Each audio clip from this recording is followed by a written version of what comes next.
Bonjour à tous et bienvenue sur ma chaîne YouTube.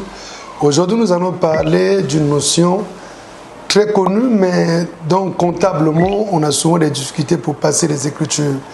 Alors, il s'agit de la provision pour indemnité de départ à la retraite qu'on appelle les PIDR.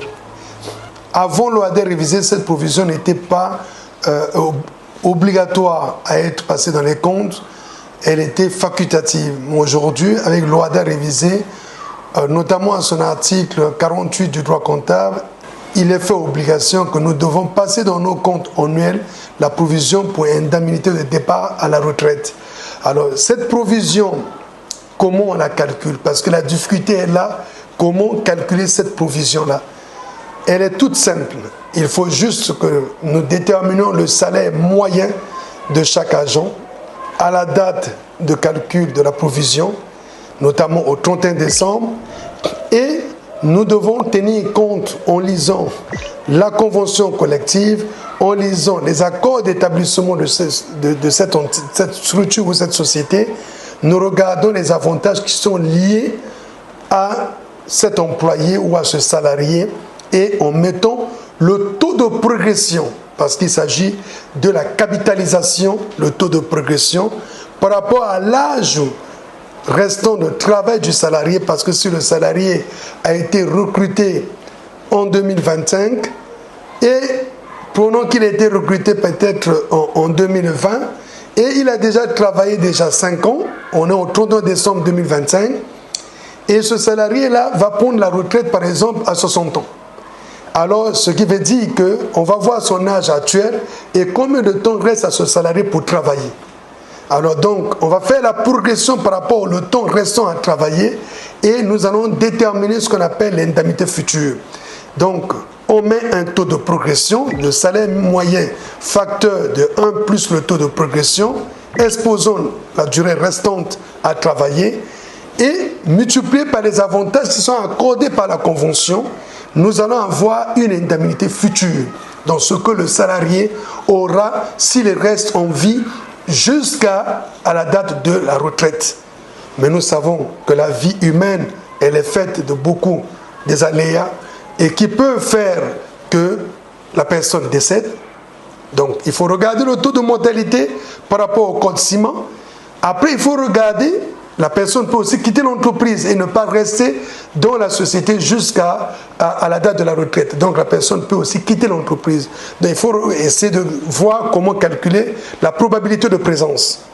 Alors donc la probabilité de présence, que je rentrerai en détail quand vous allez me suivre dans les prochaines vidéos, cette probabilité de présence qui va être avec le taux de mortalité, ça va nous permettre de dégager ce qu'on appelle le taux de suivi.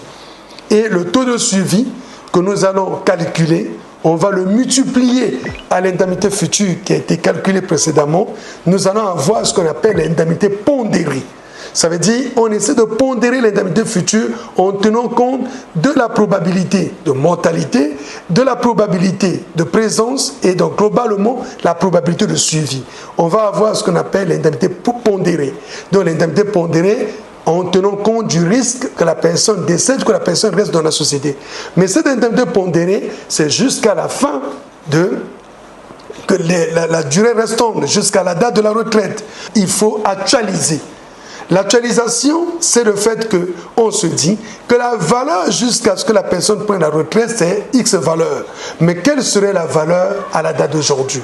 Mais l'actualisation se fait juste en prenant l'indemnité pondérée et nous mettons les différents taux et on met l'exposant va être moins. Le N va prendre un négatif. Donc la durée va être en négatif parce qu'on recule.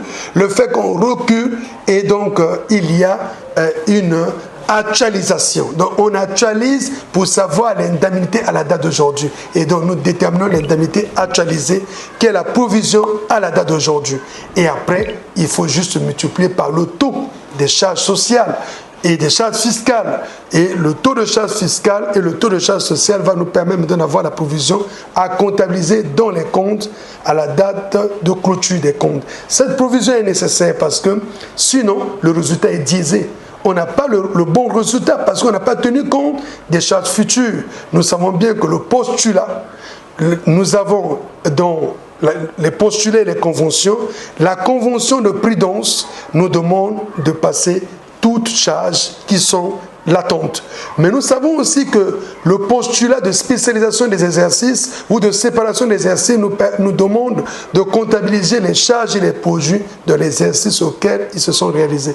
Donc, il y a des charges qui sont des engagements. La provision est une charge qui va s'arrêter. Il faut la comptabiliser dans les comptes. Si vous avez des difficultés, nous vous invitons à nous suivre dans nos prochaines vidéos et nous vous disons merci beaucoup.